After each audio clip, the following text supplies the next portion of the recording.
మా ప్రభుత్వం అందరూ సభలో చర్చబెట్టి అందరి ఏకగ్రీవ ఆమోదంతో ఢిల్లీకి పంపిన ఈ చట్టాలు అమలు జరగకుండా వాయిదా పడుతూ వస్తుంది. అందుకే ఇది రాష్ట్ర స్థాయిలో కాదు, జాతీయ స్థాయిలో ఒక పోరాట కార్యాచరణను చేపట్టాలి. ఈ పోరాటంలో జాతీయ అధ్యక్షులు, రాజ్యసభలో అపోజిషన్ లీడర్ మల్లికార్జున్ ఖర్గే గారిని, Lok Sabha leader of opposition Shri Rahul Gandhi గారిని, 100 మంది కాంగ్రెస్ పార్లమెంట్ సభ్యులందరూ కూడా సహకారం తీసుకొని లోక్సభ, రాజ్యసభలో తెలంగాణ కోసం ఓబీసీ రిజర్వేషన్ల కోసం తీసుకున్న నిర్ణయాలు వాయిదా పడడానికి కేంద్ర ప్రభుత్వాన్ని ప్రశ్నించడానికి మేమందరం ఢిల్లీకి వచ్చి మిత్రులు పిసిసి అధ్యక్షులు మహేష్ కుమార్ గౌడ్ గారు, ఉప ముఖ్యమంత్రి బట్టి విక్రమార్క గారు, ఉత్తమ్ కుమార్ రెడ్డి గారు, మిగతా మంత్రివర్గ సహచరులం అందరం కూడా ఇందిరా భవన్లో స్పష్టంగా అధికారిక కార్యాచరణలో మేము తీసుకున్న విధానాన్ని ఈరోజు వాటి పరిస్థితులను అందరికీ వివరించడం జరిగింది. ఆనాడు శ్రీ మల్లికార్జున్ ఖర్గే గారు, శ్రీ రాహుల్ గాంధీ గారు సంపూర్ణంగా తెలంగాణ చేపట్టిన ప్రక్రియను సమర్థించుకుంటూ మేము తీసుకున్న నిర్ణయాలు ఓబీసీలకు పెంచాల్సిన 42% రిజర్వేషన్లకు సంపూర్ణ మద్దతు పలికారు. మద్దతు పలకడమే కాకుండా చట్టసభల్లో కేంద్ర ప్రభుత్వాన్ని, నరేంద్ర మోడీ గారిని మేము నిలదీస్తామని చెప్పి వారు మాకు అండగా నిలబడ్డారు. ఆ తర్వాత టాల్కటోరా స్టేడియంలో దేశం నలుమూలల నుంచి బలహీన వర్గాల ప్రతినిధులను, కాంగ్రెస్ వాదులందరినీ, వేలాది మందిని పిలిపించి శ్రీ ఖర్గే గారు, శ్రీ రాహుల్ గాంధీ గారు ఒక అవగాహన సదస్సును నిర్వహించి దేశ స్థాయిలో 2026లో రాబోతున్న జనగణనలో కులగణన చేర్చడమే కాకుండా ఓబీసీ రిజర్వేషన్లను పెంచాల్సిన ఆవశ్యకతను రాహుల్ గాంధీ గారు, ఖర్గే గారు చేపట్టబోయే బాధ్యతలను సవివరంగా వాళ్ళు దేశం నలుమూలల నుంచి వచ్చిన శ్రేణులకు ఉద్దేశించి వారు ప్రసంగించడం జరిగింది. విస్పష్టంగా రాహుల్ గాంధీ గారు, మల్లికార్జున్ ఖర్గే గారు, శ్రీమతి సోనియా గాంధీ గారు పూర్తి స్థాయిలో ఓబీసీలకు అండగా నిలబడి 42% రిజర్వేషన్లను అమలు చేసే వరకు పోరాటం చేస్తామని ఆ సందర్భంగా వారు సందేశాన్ని ఇవ్వడం జరిగింది. ఆయన కేంద్ర ప్రభుత్వంలో కదలిక రాలేదు. అప్పుడు తెలంగాణ రాష్ట్ర ప్రభుత్వం, కాంగ్రెస్ పార్టీ నిర్ణయించుకున్నది, మేము గల్లీలో ఉండి మాట్లాడితే కుదరదు, ఢిల్లీలోనే మోడీ గారి మీద నిరసన కార్యక్రమాన్ని చేపట్టాలి అని తెలంగాణ రాష్ట్ర మంత్రివర్గము, పార్లమెంట్ సభ్యులు, శాసనమండలి సభ్యులు, శాసనసభ్యులు, వివిధ హోదాలలో ఉన్న కాంగ్రెస్ పార్టీ నాయకులు, నలుమూలల తెలంగాణ నుంచి బలహీన వర్గాల మద్దతుదారులు, కులానికి మతానికి అతీతంగా వేలాది మంది తరలి వచ్చి నిన్న జంతర్ మంతర్లో ఉదయం నుంచి సాయంత్రం వరకు నిరసన కార్యక్రమంలో పాల్గొనడమే కాకుండా ఇండియా కూటమికి సంబంధించిన దాదాపుగా 100 మంది పార్లమెంట్ సభ్యులు, వివిధ రాజకీయ పక్షాలు, Samajwadi party, NCP, DMK, communist పార్టీలు, ఇతర చాలా రాజకీయ పార్టీలు, దాదాపుగా 100 మంది పార్లమెంట్ సభ్యులు జంతర్ మంతర్లో మేము కాంగ్రెస్ పార్టీ ఆధ్వర్యంలో చేపట్టిన నిరసనకు సంపూర్ణమైన మద్దతు పలికి ఎక్కడైనా ఎప్పుడైనా ఈ రిజర్వేషన్లు పెంచడానికి అవసరమైన పోరాట కార్యాచరణలో వాళ్ళ సంపూర్ణమైన మద్దతు ఉంటుందని చెప్పి నిన్న వారు అక్కడికి వచ్చి ప్రసంగించడం జరిగింది. దాదాపుగా 10 రోజుల ముందు నుంచే రాష్ట్రపతి గారిని కలిసి రాష్ట్రపతి గారి దగ్గర విద్యా ఉద్యోగ అవకాశాలలో 42% రిజర్వేషన్ల బిల్లు, స్థానిక సంస్థలలో 42% రిజర్వేషన్లు ఓబీసీలకు ఇవ్వాల్సిన 2 బిల్లులు, చంద్రశేఖరరావు గారు తీసుకొచ్చి గుదిబండగా మారిన 50% పరిమితితో కూడుకున్న ఆర్డినెన్స్ను ఆమోదించండి అని రాష్ట్రపతి గారికి కలిసి విజ్ఞప్తి చేయాలని దాదాపుగా 10 రోజుల క్రితమే రాష్ట్రపతి గారి అపాయింట్మెంట్ మేము అడగడం జరిగింది. మేము రాష్ట్రపతి గారి అపాయింట్మెంట్ అడిగిన తర్వాత అమిత్ షా గారు, నరేంద్ర మోడీ గారు రాష్ట్రపతి గారిని కలిసారు. వారు ఏం మాట్లాడుకున్నారో తెలియదు, కానీ మా కొండా సురేఖ గారు, మా పొన్నం ప్రభాకర్ గారు, మా మహేష్ గౌడ్ గారు, మా శ్రీధర్ బాబు గారు ఒక ఆలోచనకు, ఒక నిర్ధారణకు వచ్చిండ్రు. రాష్ట్రపతి గారు మాకు అపాయింట్మెంట్ ఇచ్చి మేము కలిసి చేసే విజ్ఞప్తులు వింటే ఓబీసీలకు విద్యా ఉద్యోగ అవకాశాల్లోనే కాదు, స్థానిక సంస్థల్లో 42% రిజర్వేషన్లు ఇవ్వాల్సిన తప్పని పరిస్థితి ఏర్పడుతుంది. కాబట్టి అసలు తెలంగాణ రాష్ట్ర ప్రభుత్వానికి ముఖ్యమంత్రి గారి నేతృత్వంలో కలిసి ఒక విజ్ఞాపన పత్రాన్ని ఇచ్చి మా పెండింగ్ బిల్లుల అంశాన్ని తేల్చమని ఏదైతే అడుగుతున్నామో, మాకు అపాయింట్మెంటే రాకుండా కేంద్ర ప్రభుత్వం, నరేంద్ర మోడీ గారు, అమిత్ షా గారు అడ్డుకున్నారని ఒక నిర్ధారణకు మా మంత్రివర్గ సహచరులు, మా పార్టీ అధ్యక్షుడు వచ్చిండ్రు. అందుకే ఈరోజు 6-7 తారీఖుల్లో ఎప్పుడిచ్చినా మేము మిమ్మల్ని కలుస్తాము, ఢిల్లీలో మీకు అందుబాటులో ఉంటాము అని చెప్పి రాష్ట్రపతి గారికి మేము తెలియజేయడం జరిగింది. అందుకే ఇప్పటి వరకు నిన్న నిరసన కానీ దాదాపుగా 5, 6, 7 తారీఖుల్లో తెలంగాణ రాష్ట్రం మొత్తం కదిలి ఇక్కడికి వచ్చింది. ప్రజాప్రతినిధులు, ప్రభుత్వం మొత్తం ఢిల్లీకే వచ్చింది. మంత్రివర్గం మొత్తం ఢిల్లీలోనే రాష్ట్రపతి గారి అపాయింట్మెంట్ కోసం ఎదురు చూస్తున్నాము. దురదృష్టవశాత్తు రాష్ట్రపతి గారి అపాయింట్మెంట్ మాకు దొరకలేదు. ఇది శోచనీయము, ఇది బాధాకరము, ఇది తెలంగాణ ప్రజలకు అవమానకరము. బలహీన వర్గాల హక్కులను కాలు రాయడానికి భారతీయ జనతా పార్టీ మొదటి నుంచి ఇప్పటి వరకు కుట్రలు చేస్తూనే వస్తుంది. ఆనాడు మీకు తెలుసు, మండల్ కమిషన్ నియమించినప్పుడు, మండల్ కమిషన్ ద్వారా ఓబీసీలకు న్యాయం చేయాలనుకున్నప్పుడు కమండల్ కమిషన్ను తీసుకొచ్చి రథయాత్ర పేరు మీద దేశంలో ఉద్రిక్త పరిస్థితులను కల్పించి ఆనాటి మండల్ కమిషన్ అమలును అడ్డుకున్నది భారతీయ జనతా పార్టీ.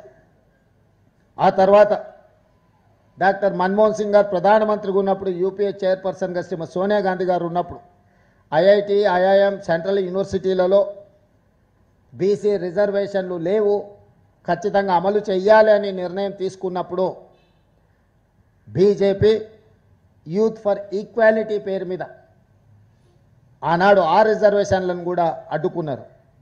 కానీ మన్మోహన్ సింగ్, శ్రీమతి సోనియా గాంధీ గారు ఐఐటి, ఐఐఎం, సెంట్రల్ యూనివర్సిటీల్లో ఓబీసీ రిజర్వేషన్లు అమలు చేయడం ద్వారా ఆనాడు అండగా నిలబడ్డారు. ఆ రోజు కూడా కుటిల నీతిని భారతీయ జనతా పార్టీ ప్రదర్శించింది. ఈనాడు మేము మొదలుపెట్టిన ఓబీసీ రిజర్వేషన్ల పెంపును 42% ఎట్లయినా అడ్డుకోవాలి అని బీసీ ద్రోహులుగా ఉన్న బీజేపీ ఈరోజు ముస్లింలకు స్థానిక సంస్థలలో రిజర్వేషన్లు ఇస్తున్నారని ఒక వితండవాదం చేస్తున్నారు.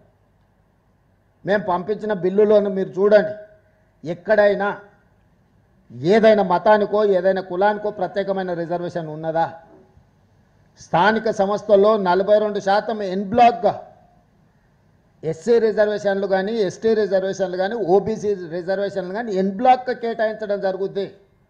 కులాలు, ఉపకులాల పేరు మీద రిజర్వేషన్లు ఎక్కడా లేవు, ఇప్పటి వరకు అమలు జరగలేదు. ఎస్సీ, ఎస్టీ, ఓబీసీ రిజర్వేషన్లు ఎన్ బ్లాక్గా వాళ్ళ జనాభా దామాషా ప్రకారం ఎస్సీ, ఎస్టీలకు రిజర్వేషన్లు అమలు చేయడం, ఓబీసీలకు గతంలో చంద్రశేఖరరావు గారు మేము 34% ఇస్తే ఆయన 23%కి తగ్గించి కుదించి ఎన్ బ్లాక్గా 23% రిజర్వేషన్లు అమలు చేశాడు. ఈరోజు యాజ్ ఇట్ ఈజ్గా 42% ఎన్ బ్లాక్ రిజర్వేషన్లు ఇవ్వాలి ఓబీసీలకు అని మాత్రమే చట్టంలో ఉంది. కానీ దురదృష్టవశాత్తు కేంద్ర మంత్రి కిషన్ రెడ్డి గారు, బండి సంజయ్ గారు వారు చట్టాన్ని చదివినరా, చదవలేదా, లేకపోతే రాజకీయ ప్రేరేపితమైన ఆలోచనలతోని చదవకుండానే కళ్ళు మూసుకొని మాట్లాడుతున్నారా నాకు తెలీదు. ఈరోజు మీరు ముస్లింలకు రిజర్వేషన్లు ఇస్తున్నారు కాబట్టి మేము 42% అడ్డుకుంటున్నాము అని వితండవాదం చేస్తున్నారు. అందుకే నేను సూటిగా అడిగిన, 2017లో రాజస్థాన్ నుంచి ఒక అబ్దుల్ సత్తార్ అని యూపీఎస్సీలో ఒక వెనుకబడిన ముస్లిం జాతి అయిన ఓబీసీ రిజర్వేషన్లో ఐఏఎస్ సాధించిండు. అదేవిధంగా 1971 నుంచి నూర్ బాషా కానీ, దూదేకుల కానీ, ఇతర వివిధ వృత్తులను చేపట్టే ముస్లింలకు చట్టంలోనే రిజర్వేషన్లు ఉన్నాయి. ఆ రిజర్వేషన్లు మహారాష్ట్రలో ఆర్ఎస్ఎస్ కేంద్ర కార్యాలయంలో మహారాష్ట్రలో ఉన్నాయి, నరేంద్ర మోడీ జన్మించిన గుజరాత్లో ఉన్నాయి, నరేంద్ర మోడీ ప్రాతినిధ్యం వహిస్తున్న ఉత్తరప్రదేశ్లో ఉన్నాయి. మీ రాష్ట్ర ప్రభుత్వాలు ఉండి మీరే కేంద్రంలో ఉండి మీరు మహారాష్ట్రలో ఓబీసీ రిజర్వేషన్లలో ముస్లింలకు అనుమతిస్తారు, గుజరాత్లో ఓబీసీ రిజర్వేషన్లలో ముస్లింలకు అనుమతిస్తారు, ఉత్తరప్రదేశ్ ఓబీసీ రిజర్వేషన్లలో ముస్లింలకు అనుమతిస్తారు. నరేంద్ర మోడీ గారు ఒక అడుగు ముందుకేసి ఆయన ఇంటర్వ్యూలోనే చెప్పాడు, నేను ముఖ్యమంత్రి అయిన తర్వాత గుజరాత్లో రిజర్వేషన్లు పెంచడమే కాదు ముస్లింలకు బీసీ రిజర్వేషన్లు ఇచ్చిన నేను అని నరేంద్ర మోడీ గారు స్వయంగా చెప్పారు.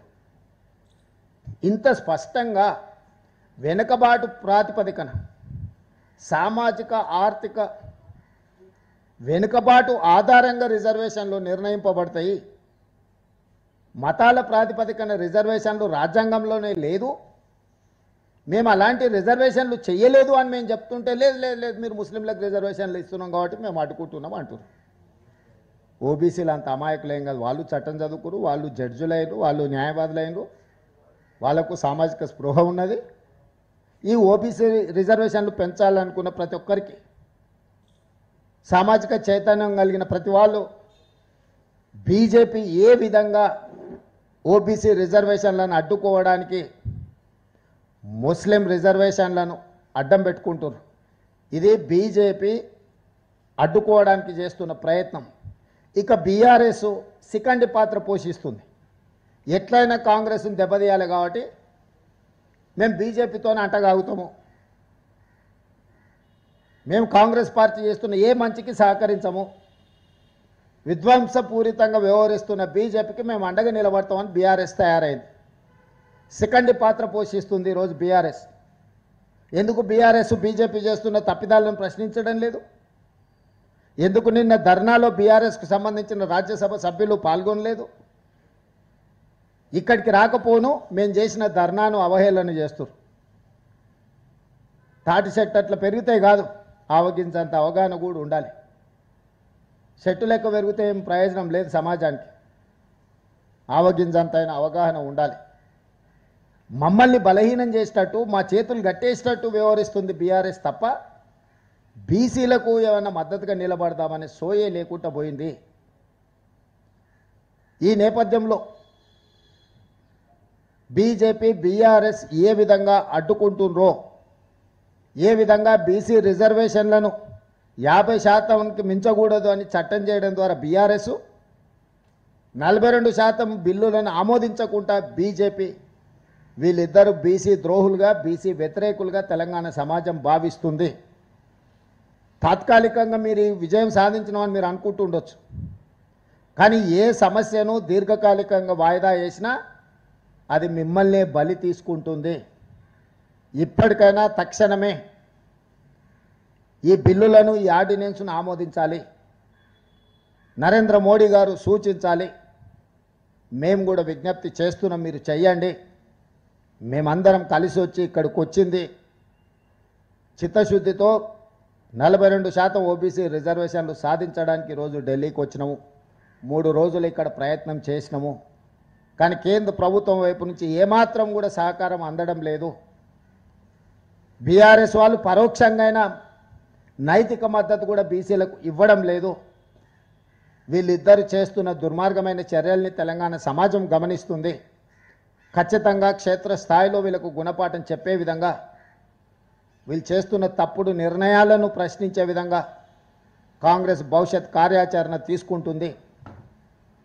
ఈరోజు భవిష్యత్ కార్యాచరణ కూడా వెళ్ళిన తర్వాత పొలిటికల్ అడ్వైజరీ కమిటీ సమావేశాన్ని ఏర్పాటు చేసి ఏ విధంగా ముందుకు వెళ్ళాలి, ఏ రకమైన ఒత్తిడి తీసుకురావాలి, చట్టపరమైన న్యాయపరమైన ప్రజాక్షేత్రంలో తీసుకోవాల్సిన కార్యాచరణ మీద హైదరాబాద్కు వెళ్ళి పిఏసీ సమావేశాన్ని ఏర్పాటు చేసి భవిష్యత్ కార్యాచరణను నిర్ణయించడం జరుగుతుంది.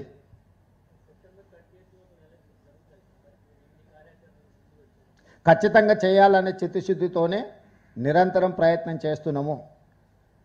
సాధ్యాసాధ్యాలను అన్నిటిని కూడా పరిగణలోకి తీసుకొని పార్టీ ఆ తర్వాత ప్రభుత్వం నిర్ణయం తీసుకుంటుంది ఏ విధంగా ముందుకు వెళ్ళాలనే దాని మీద.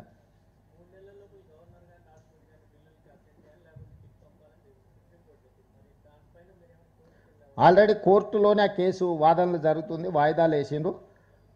అన్ని రాష్ట్రాల చీఫ్ సెక్రటరీలకు రాష్ట్ర ప్రభుత్వాలకి సుప్రీంకోర్టు వాళ్ళ యొక్క స్పందనను చెప్పమని ఆదేశాలు ఇచ్చింది.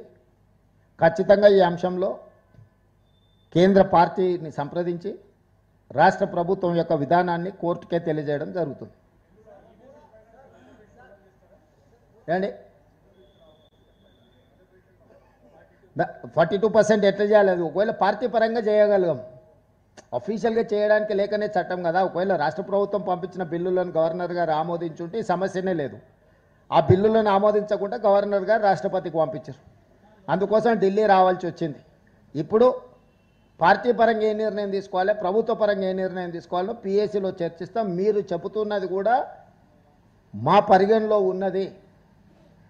మేము చిత్తశుద్ధితోనే దీన్ని అమలు చేయాలనుకుంటున్నాము. దానికి అవసరమైన కార్యాచరణ అందరినీ సంప్రదించి, ఎందుకంటే అందరి ముఖ్యమైన నాయకులు, సీనియర్ నాయకులు వి హనుమంతరావు గారు, కేశవరావు గారు, జానారెడ్డి గారు, ఈ విధంగా చాలామంది సీనియర్ లీడర్స్ అందరు కూడా ఉన్నారు. వెనక్కి వెళ్ళిన తర్వాత పిఎస్సి సమావేశాన్ని ఏర్పాటు చేసి అక్కడ కార్యాచరణ, భవిష్యత్ కార్యాచరణను ఏ విధంగా అమలు చేయాలి 42%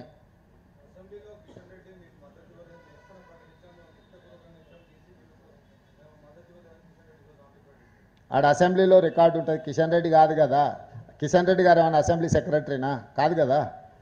అసెంబ్లీలో ఒక కార్యాచరణ ఉందా, అసెంబ్లీ రికార్డులు ఏముందో చూడండి. సో ఇక్కడ తొండి వాదన, వితండవాదంతో మాకు సంబంధం లేదు. ఎక్కడ బీసీ రిజర్వేషన్లలో ముస్లింలకు 10% ఉందో, ఏ బిల్లులు ఉందో, ఎక్కడ మేము ప్రతిపాదించినో కిషన్ రెడ్డి గారిని చూపించమనుండ్రి. అర్థం పర్థం లేని వాదలు కేంద్ర మంత్రిగా ఉండి గల్లీలో ఎవరో లీడర్లు మాట్లాడినట్టు, గల్లీ లీడర్లు మాట్లాడినట్టు చెట్టు కింద ప్లీడర్లాగా ఊకదంపుడు ఉపన్యాసాలు కిషన్ రెడ్డి గారు ఇవ్వడం వారికి భావ్యం కాదు.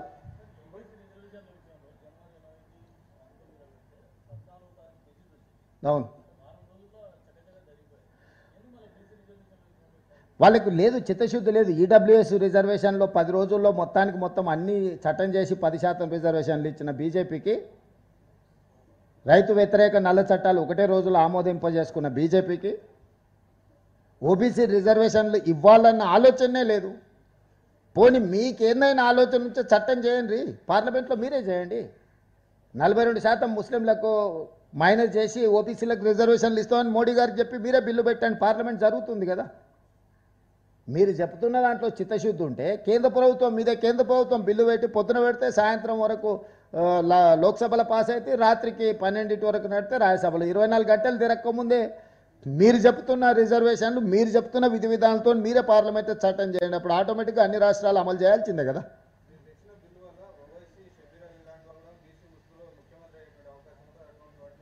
అంటే మైనారిటీలు ఈ దేశంలో ముఖ్యమంత్రులు కాకూడదా?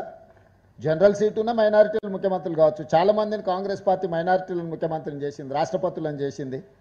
ఏం బాధని మాట్లాడుతుండేనా? అర్థం ఉందా ఏమన్నా? అంటే ఈ దేశంలో మైనారిటీలకు తావు లేదా? ఉండనీయరా? భారత రాజ్యాంగం ఏం చెప్తుంది? ఈ మాత్రం కూడా కేంద్ర మంత్రికి అవగాహన లేదా? అసలు ఏమన్నా అర్థం ఉందా? ఈ దేశంలో ఎంతోమంది మైనారిటీలను కాంగ్రెస్ పార్టీ ముఖ్యమంత్రులను చేసింది వివిధ రాష్ట్రాలకు.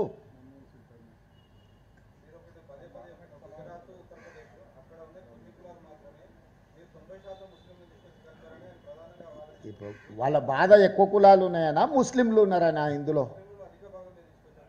అది ఏందో చెప్పమాను, మీరే నియంత్రించండి. వాళ్ళందరినీ కూడా తొలగించుకుంటే కేంద్రంలో చట్టం చేయండి. మీ చేతిలో ప్రభుత్వం ఉంది, మీరు చట్టాలు చేయొచ్చు, మీరు శాసనాలు చేయొచ్చు, మీరు ఏమేం చేస్తారో చేయండి. మీరు బహానాలు ఎత్తుకండి. మీ బహానాలన్నీ కూడా బీసీలను దెబ్బతీయడానికి ఉపయోగపడుతున్నాయి తప్ప బీసీలకు మేలు జరగడానికి లేదు. నేను సింపుల్గా డిమాండ్ చేస్తున్నా, ఓబీసీ రిజర్వేషన్లు 42% పెంచాలి. ఇది మా విధానం. మీ విధానం ఏందో చెప్పండి, దాని ప్రకారం పార్లమెంట్లో చట్టం చేయండి. మేము మా విధానం ప్రకారం బ్లాంకెట్గా ఎన్ బ్లాక్ రిజర్వేషన్లు ఇచ్చినాం. ఎస్సీలకైనా, ఎస్టీలకైనా, ఓబీసీలకైనా ఎన్ బ్లాక్ రిజర్వేషన్ ఇచ్చినాం. మీరు అట్లా కాకుండా ఏం చేస్తారో మీరు చెప్పండి. మీరు మీ విధానం ఏందో చెప్పండి, చట్టం చేయండి, పార్లమెంట్లో చర్చ చేయండి. ఎన్నికలు రిజర్వేషన్లు అనేదానికి ఇప్పుడు రాష్ట్రపతి దగ్గర పెండింగ్ ఉన్నది కాబట్టి ఇవన్నీ చర్చలు. ఎన్నికలు ఎవరు నిర్వహించాలనో, ఎన్నికల అధికారులు ఎవరు నిర్వహించాలనో అది తెలుసు. రిజర్వేషన్లు రావు, వస్తే గవర్నర్ గారు ఆమోదిస్తాం. మా పరిధిలో ఉన్న బిల్లులు, శాసనసభ ఆమోదించిన బిల్లులను గవర్నర్ గారు ఆమోదిస్తే పంచాయతీ లేదు. ఆ బిల్లులను ఆమోదించకుండా రాష్ట్రపతి గారికి గవర్నర్ గారు రాష్ట్రపతికి పంపించింది కాబట్టి ఇప్పుడు ఇది చర్చ జరుగుతున్నది.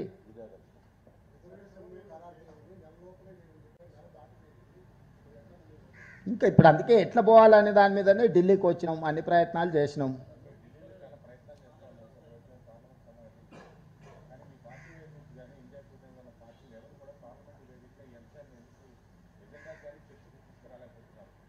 వస్తారు, చాలా విషయాలు పార్లమెంట్లో చర్చ జరుగుతున్నాయి. అడ్జర్న్మెంట్ మోషన్ ఇచ్చిండ్రు, వాళ్ళు ఆమోదించలేదు. అందుకే ఇక్కడ ఎంపీల కూటమి అందరినీ కలిసినాము, వాళ్ళందరూ కూడా ధర్నాకు వచ్చిర్రు. అన్ని ప్రయత్నాలు చేసినాం, వివిధ రకాలుగా ప్రయత్నం చేస్తున్నాము వీటిని పరిష్కరించుకోవడానికి. ఏది ఓవర్ నైట్గా అన్నీ జరగవు. నిన్న ఎన్ని పార్టీలు ఎంతమంది ఎంపీలు వచ్చిరో మీరు చూసిరు కదా. ఎవరే బుర్రలేని మాటలు. రాహుల్ గాంధీ ఖర్గే గారు ఇందిరాభవన్లో వచ్చి కూర్చొని 4 గంటలు కూర్చొని మేము ఇచ్చిన పవర్ పాయింట్ ప్రజెంటేషన్ చూసి దేశానికే సందేశం ఇచ్చారు. This is one of the best model in India, everyone has to follow Telangana model అని చెప్పి ఖర్గే గారు, రాహుల్ గాంధీ గారు సంపూర్ణంగా 4 గంటలు కూర్చొని చెప్పిండ్రు. ఆ తెల్లారి తాల్కటోరటేరియంలో దేశంలో ఉన్న వాళ్ళు అందరినీ పిలిపించి రాహుల్ గాంధీ ఖర్గే గారు మద్దతు ఇచ్చిండ్రు. ఇది ఒక ప్రాసెస్, కంటిన్యూస్ ప్రాసెస్. ప్రతిరోజు ఈయన రాలేదు, అసలు పార్లమెంట్కి రాని ప్రధానమంత్రి గురించి వాళ్ళు ఏం మాట్లాడారు, పెండింగ్ ఉన్న బిల్లుల గురించి ఏం మాట్లాడారు. రోజు వీళ్ళు ఏం పనిచేయాలో వాళ్ళే చెప్తారా. సిబు సోరెన్ గారు చనిపోయిన ఆ కుటుంబాన్ని పరామర్శించడానికి రాహుల్ గాంధీ పోయింది. అక్కడ నుంచి కోర్టులో కేసు పెట్టారు, తప్పుడు కేసు పెట్టిండు కాబట్టి లా అబైడింగ్ సిటిజన్గా కోర్టుకు అటెండ్ చేసిండు రాహుల్ గాంధీ. ఇంత కూడా జ్ఞానం లేకుండా అజ్ఞానులాగా మాట్లాడితే మనం ఏం చేస్తాం, జాలిపడడం తప్ప. అర్థం పర్థం లేని ఆరోపణలు, ఆయన లేడు ఈయన లేడు, వాళ్ళు ఎవరు లేరు. మీకేం రోగం వచ్చింది, మీకు ఏమైనా పెద్ద రోగం వచ్చిందా, మీరు చేయొచ్చు కదా. అడుగుతున్నది మిమ్మల్ని కదా. ఇప్పుడు బీజేపీ వాళ్ళకు ఏమైనా పెద్ద రోగం వచ్చిందా, ఎందుకు చేస్తలేరు.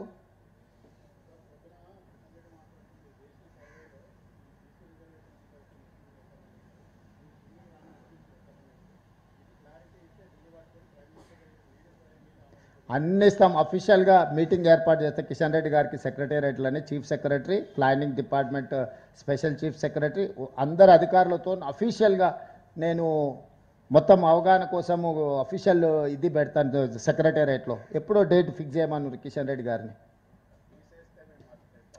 కృష్ణ, అందుకే కిషన్ రెడ్డి గారిని రమ్మంటున్నా. మొత్తం కలిపి చీఫ్ సెక్రటరీ, ప్లానింగ్ డిపార్ట్మెంట్ చూసింది ఇదంతా, వన్ మ్యాన్ కమిషన్ చూసింది ఇదంతా, బీసీ కమిషన్ చూసింది. దీంట్లో వివిధ అందరిని పిలిపించి అఫీషియల్ పవర్ పాయింట్ ప్రజెంటేషన్ ఇస్తారు. అన్అఫీషియల్గా నేను కిషన్ రెడ్డి లేకపోతే మహేష్ గౌడ్ గారు కిషన్ రెడ్డి వ్యక్తులుగా మాట్లాడుకున్నట్టు కాదు, ప్రభుత్వ పరంగా స్పష్టంగా సోషల్ జస్టిస్ మినిస్టర్ కూడా రమ్మనుంది తెలంగాణకు. దారి ఖర్చులు కూడా మేమే ఇస్తాం, ఇద్దరు కేంద్ర మంత్రులకు ఎక్స్ప్లెయిన్ చేస్తాము. దాంట్లో ఏమన్నా అనుమానాలు ఉంటే అక్కడనే మొత్తం ఎంటైర్ టీం ఉంటుంది. లేదు కిషన్ రెడ్డి గారిని ఇక్కడనే టైం పెట్టమని ఉంటే నేను అందరినీ యంత్రాంగాన్ని అంతా తీసుకొని వస్తే ఢిల్లీకి.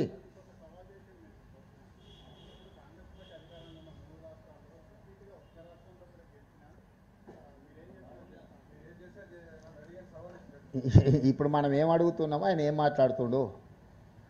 2004 నుంచి 2014 రాష్ట్రంలో కేంద్రంలో రిపీట్ చేసిందా లేదా కాంగ్రెస్ పార్టీ? ఏం మాట్లాడుతుండ ఆయన? ఉమ్మడి ఆంధ్రప్రదేశ్లో భారతదేశంలో 2004, 2009 రిపీటెడ్గా 2 సార్లు కాంగ్రెస్ పార్టీ గెలిచి చూపించింది. అర్థం లేని వాదనలు అంత కోరుకుంటే 29 ఎట్లాగో తెలంగాణ గెలుస్తా కదా, అప్పుడు చూపిస్తా. కేంద్రంలో గెలుస్తాం కదా, అప్పుడు చూపిస్తా రాష్ట్రంలో కేంద్రంలో ఎట్లా గెలుస్తామో.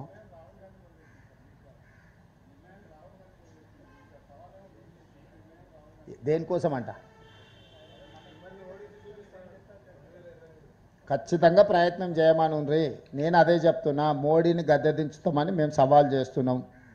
దిగకుండా ఆయన ఎట్లా అడ్డుపడుతాడో పడ్డమని 150 సీట్లు దాటనీయమని చెప్తున్నా నేను ఈరోజు బీజేపీకి కేంద్రంలో.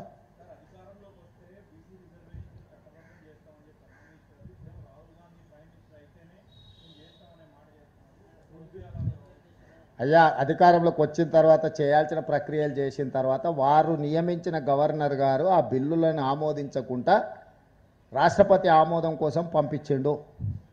వారు నియమించిన గవర్నర్ గారు రాష్ట్రపతి ఆమోదం కోసం పంపించిండు కాబట్టి ఇవన్నీ చర్చలు మేము చట్టం చేసిన తర్వాత గవర్నర్ గారు ఆమోదిస్తే చర్చలకే తావులేదు. ఈ చర్చలన్నీ కూడా అర్థం పర్థం లేని చర్చలు. కిషన్ రెడ్డి గారు చేస్తున్న వాదన పసలేని వాదన, పైసకు పనికిరాని వాదన. ఇక నేను అదే చెప్తున్నా కదా, ఎవరిది డ్రామానో ఎవరిది నిజమో తెలంగాణకు వస్తే తెలుస్తుంది. ఇక్కడ ఢిల్లీలో కూర్చొని మాట్లాడితే ఏం తెలుస్తుంది?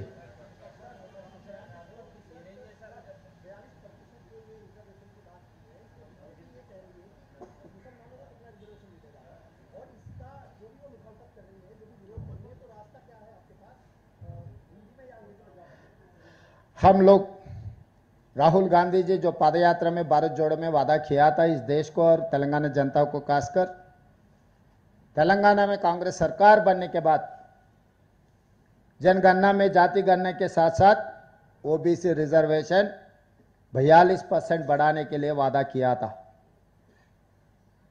राहुल गांधी वादा को उम्मीद लेकर तेलंगाना जनता ने कांग्रेस सरकार बनाए।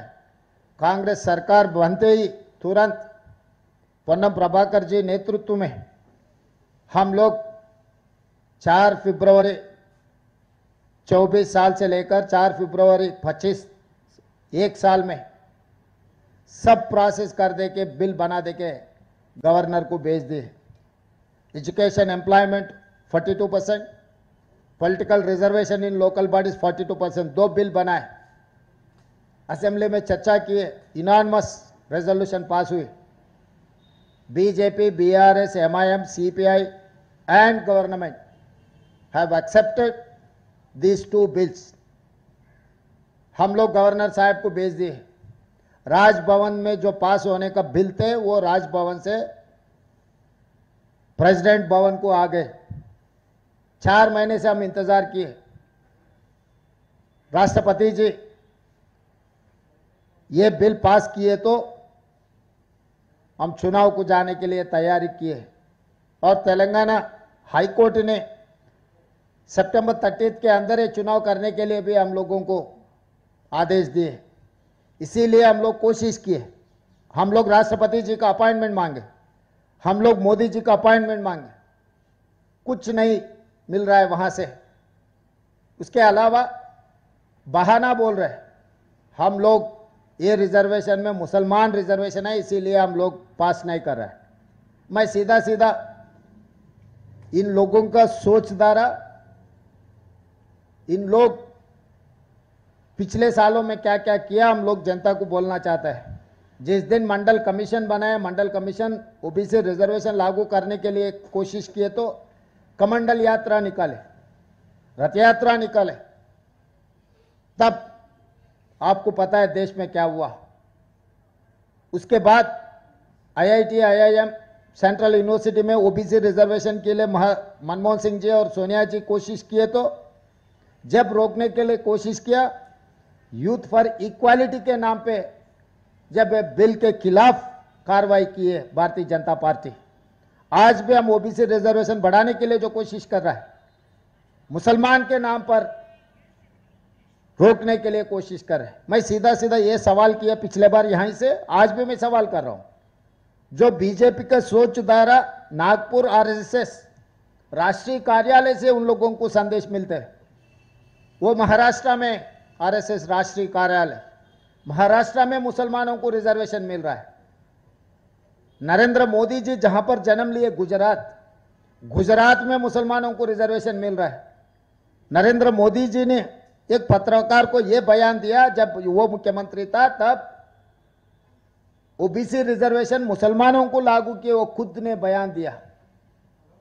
आज उत्तर प्रदेश नरेंद्र मोदी जी रिप्रेजेंटेशन कर रहे वाराणसी से, वहां पर भी मुसलमानों को रिजर्वेशन लागू है। मैं सीधा सवाल कर रहा हूं, किशन रेड्डी जी, बंडी संजय जी, जो भी हो भारतीय जनता पार्टी के, महाराष्ट्र, गुजरात, उत्तर प्रदेश में मुसलमानों का रिजर्वेशन हटा के अब बयान दो, बहाना मत बनाओ। तेलंगाना ओबीसी के खिलाफ जो कार्रवाई चल रहा है ये साजिश है, सरासर ओबीसी द्रोही है। बीजेपी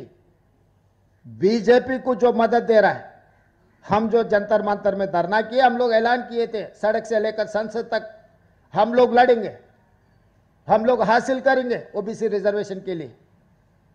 वो कोशिश में हम लोग लगे रहा तो बीआरएस ने बीजेपी के बी टीम बनकर अपने खिलाफ, हमारे खिलाफ बयान दे रहा है। जंतर मंतर में ड्रामा चल रहा है। भाई हम ड्रामा कर रहे हैं, बीआरएस बीजेपी वाले खुदकुशी कर लेके, सुसाइड कर लेके जंतर मंतर में धरना कर दे कि अगर रिजर्वेशन दिलाए तो शहीद बनेगा। एक बड़ा मॉन्यूमेंट कुछ बनाएंगे तेलंगाना में ओबीसी के लिए, जो शहीद हुआ बीजेपी बीआरएस वाले को। क्यों झूठे बातों से ओबीसी को अन्याय करने के लिए जो कोशिश कर रहे हैं, सरासर एक ठीक नहीं है। इसीलिए हम लोग साफ साफ कह दे रहे हैं, मोदी जी आप हमारे रिजर्वेशन को रोकने के लिए कोशिश मत करो। अगर आपके कोशिश ऐसी जारी रहेंगे, आने वाले चुनाव में आपको हटा देकर राहुल गांधी जी को प्रधानमंत्री बना देकर हम रिजर्वेशन हासिल कर लेंगे। क्योंकि जितने भी इस देश में राजनीतिक दल है, आजादी मिलने के बाद, कांग्रेस पार्टी संविधान देने के बाद, ये सब सारे राजनीतिक दल बन चुका है। मगर एक ही राजनीतिक दल आजादी से पहले है, वो कांग्रेस पार्टी। कांग्रेस पार्टी के लिए कोई सिखाने का जरूरी नहीं है। जिस दिन इस देश के आबादी पूरा आजादी के लिए जब लड़ रहे, सोच रहे थे, तब कांग्रेस पार्टी ने जन्म लिया। हम लोग शहीद होकर इस देश जनता को आजादी दिलवाए। जब इस देश जनता को संविधान का जरूरत है, संविधान हमने दिए। इस देश को तिरंगा झंडा हमने दिए। इस देश में एससी एसटी रिजर्वेशन से लेकर ओबीसी रिजर्वेशन तक कांग्रेस पार्टी ने दिया हुआ है। जब जब जनता की जरूरत है, वो जरूरतों को हम पूरे किए।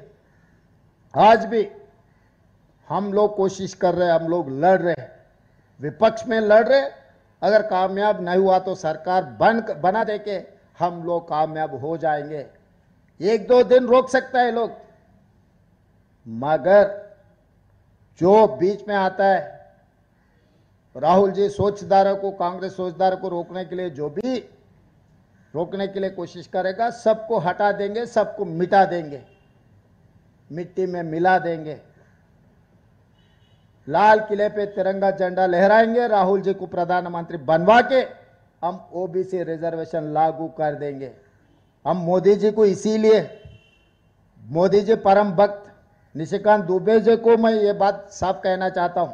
वो बयान दिया हुआ है पिछले हफ्ते में, बिना मोदी जी चुनाव लड़े तो 150 सीट, 150 से ज्यादा बीजेपी को नहीं मिलने वाले। हाँ, आज के तारीख में डायरी में लिखो, निशिकांत दुबे जी, मोदी जी के नेतृत्व में हम चुनाव लड़ेंगे, राहुल जी के नेतृत्व में हम लड़ेंगे, मोदी जी के नेतृत्व में आप लड़ो। आने वाले चुनाव में 150 से एक सीट भी ज्यादा नहीं आने देंगे। जो कंडीशन लगा है 75 years cut off, Advani ji को, मुरली मनोहर जोशी जी को हटाने के लिए मोदी जी ने यह कानून लागू किए। जिस दिन गुजरात में बहुत सारे गड़बड़ हुआ, तब आज अटल जी ने मोदी जी को हटाने के लिए कोशिश की है, नहीं हटा सका। मोहन भागवत जी ने आज कोशिश कर रहे हैं मोदी जी को हटाने के लिए, मगर वो हटने वाले नहीं है, हमें पता है, आपको भी पता है। मगर राहुल गांधी जी के नेतृत्व में कांग्रेस पार्टी मोदी जी को हटा देंगे, कुर्सी से उतारेंगे, लाल किले पे तिरंगा झंडा लहराएंगे। आज नहीं है तो कल ओबीसी के लिए हम लोग खुद कानून बनाएंगे। तब तक किशन रेड्डी जी झूठ बोलना छोड़ दो। आप जितने बार झूठ बोलेगा, मैं उतने बार सच बोलूंगा आपके बारे में, आपके पार्टी के बारे में, मोदी जी के बारे में। इतने बार बार कह रहा है मुसलमान रिजर्वेशन के बहाना। आरएसएस राष्ट्रीय कार्यालय है नागपुर में, महाराष्ट्र में, पहले हटा दो मुस्लिम रिजर्वेशन। गुजरात में मोदी जी जन्म लिए, वहां पर भी हटा दो। मोदी जी उत्तर प्रदेश से सांसद बन के आए, प्रधानमंत्री बने, उत्तर प्रदेश में हटा दो। ये 3 राज्यों में आप हटा के तेलंगाना राज्य को आप सुझाव दो। बहानों से सरकार नहीं चलने वाले है, बहानों से आप बचने वाले नहीं है। तेलंगाना 4 करोड़ जनता बहुत होशियार है, आपसे भी ज्यादा। इस देश को चलाया है तेलंगाना का धरती पुत्र पीवी नरसिंह राव ने। इस देश को कैसे आगे लेकर जाना है तेलंगाना ने रास्ता दिखाया है। इतना याद रख के अब राजनीति करो।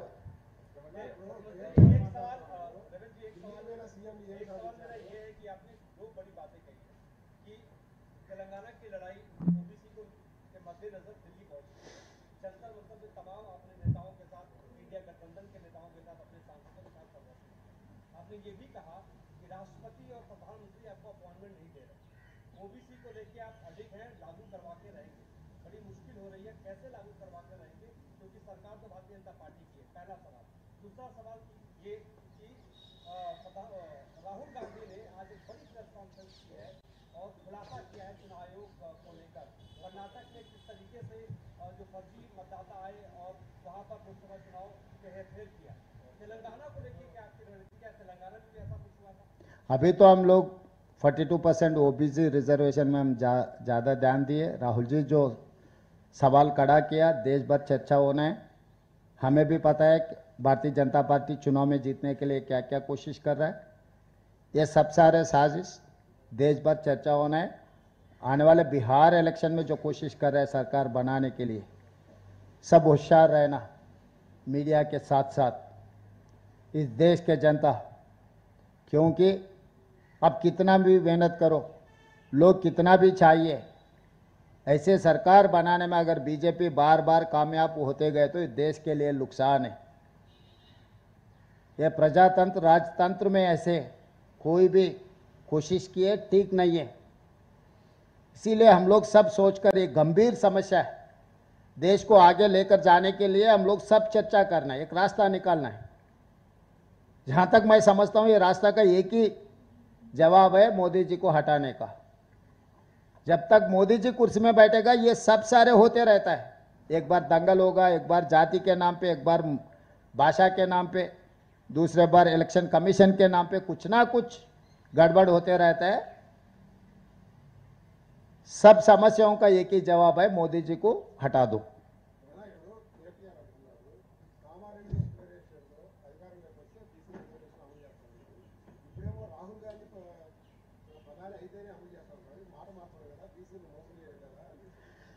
ఆయన పిచ్చి, ఆయన ఏ మాటలు మాట్లాడుతాడో ఆయనకే తెలియదు.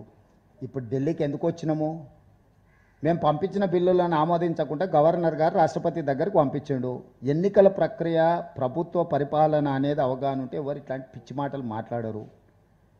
ఆయన పిచ్చితనము, అసంతృప్తి, కుటుంబ సమస్యలను ఎదుర్కోలేక వాటిని దృష్టి మరల్చడానికి ఇట్లాంటివి ఏవో మాట్లాడుతూ ఉంటారు. వాటి గురించి మేమంతా పట్టించుకోము. మీరంతా చింత చేయాల్సిన అవసరం